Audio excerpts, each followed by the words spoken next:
report a life-threatening emergency, press 7. To report that so electricity is tempted right out, now. press 8 now. There's nothing grand about this art. It's just what comes out. It's the bodily function. It's just what I do because it's all I know how to do. It's the only thing I'm really good at. People always say, where do you get your ideas? That's just what I see when I look out the window, or if I'm listening to the news, or if I'm talking with someone. There's a lot of images in my work that people think aren't what they might normally see on the street, but that's exactly what I think is there on the street. They just don't notice it.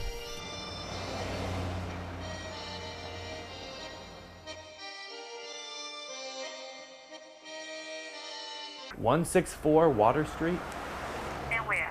Warren, Rhode Island, Okay. and I'm floor 1. And sorry, what's your first name? My first name is William. William. Okay. Very much. Thank you. I hate the idea of shock art. Shock art has no value to me. Things that make an impact have a value. Shock art is momentary. It's a surprise. I mean, if this was stuff that doesn't seem to be going on, then yeah, that would be shocking. But it's going on. If people think it's shocking, I want to know why they think it's shocking. And so if I'll draw something, I'll do so thinking, well, wait, this is what I see. Do you not see it? And if not, how come? Am I wrong? Are you right? It might very well depress you, but it shouldn't shock you. It should just have you be a little bit more sensitive to what's going on around you. And it's that whole point of creating a dialogue that might not happen otherwise. With all the work, I just really like the idea of somehow connecting with people.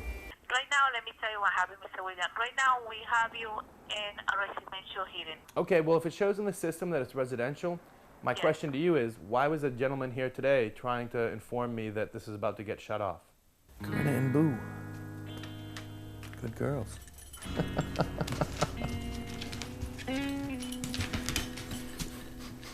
So in the pieces, you see a lot of death, you see a lot of dead bodies, but there's also just history in there too. So I guess maybe I don't think about death so much as I think about what people are just doing to each other.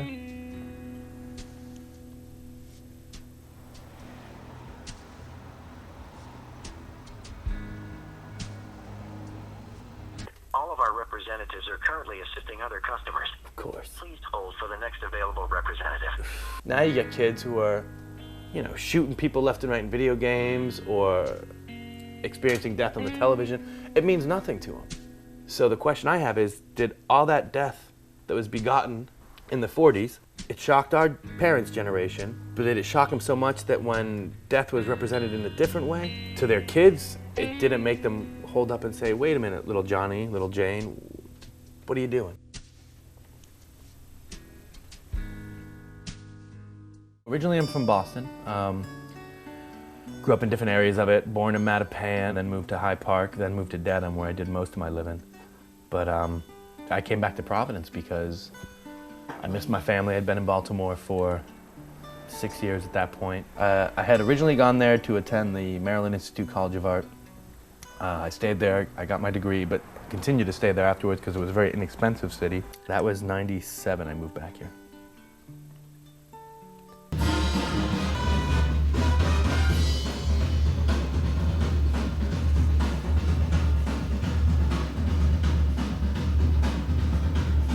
He came here to tell me that it was past due and that it could be shut off because, in his words, he was informed that it is a commercial space. Okay. So, Right now, let me tell you, Mr. William, I'm going to take care of you in base of the information I have in the system. it is figurative-based work looking at the world around us. There's a lot of lessons learned from early 20th century expressionism. But at the same point, too, Norman Rockwell's my man. That guy did it, and he did it right. He captured people interacting. He captured people who actually cared about each other interacting, which is so hard to see anymore.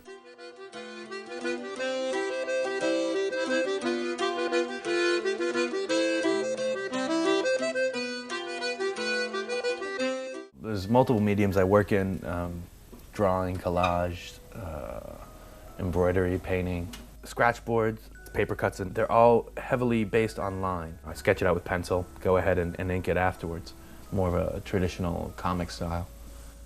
With the scratch boards or the paintings and the drawings I do, I'll usually do a little sketch on a separate sheet of paper that I can use as a reference for composition and whatnot, but I'm not big in figuring it all out beforehand. I think there's a lot to be said for learning from the experience as it's happening. So many people will say to me, well, you're broke, get a real job.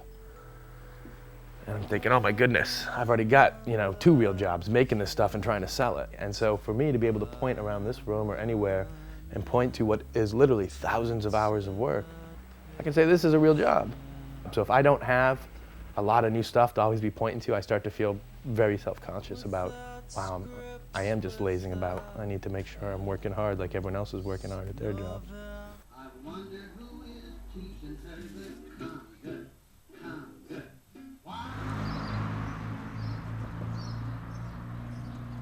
The What Cheer Brigade, brass and drum band. Well, it fluctuates from 18 to 20 people normally. Apparently What Cheer comes from, it's the slogan of Providence. It's what the Narragansett Indians supposedly said to Roger Williams when he first came over. A bunch of Indians on the coast, they say, "What cheer, Natop?" Which I guess is kind of the equivalent of, "What's up, gringo?" I don't know, we love loud music, we love marching band music.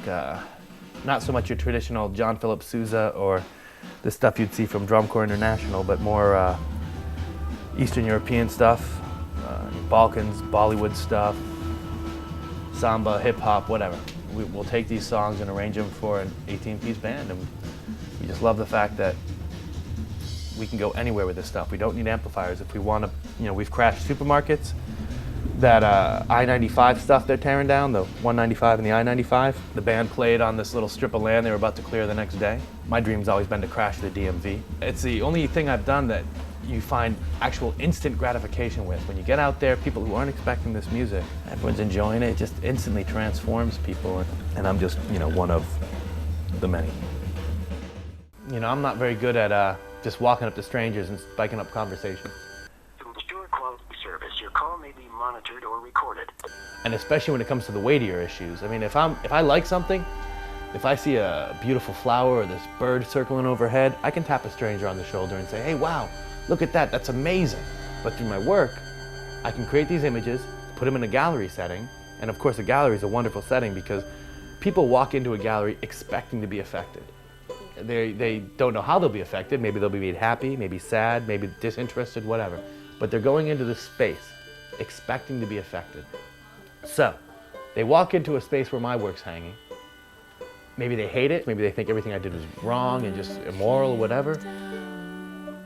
But you calm them down for a minute and say, wait, that's okay. You're in the space where you're allowed to feel that and no one's gonna hurt you for feeling it. Tell me why. Now all of a sudden a conversation is struck up that I wouldn't know how to strike up otherwise.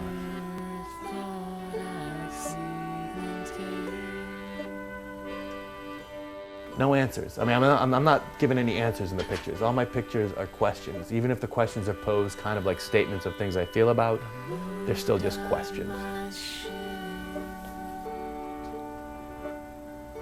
Anything I come up with that I think might be an answer just brings up more questions.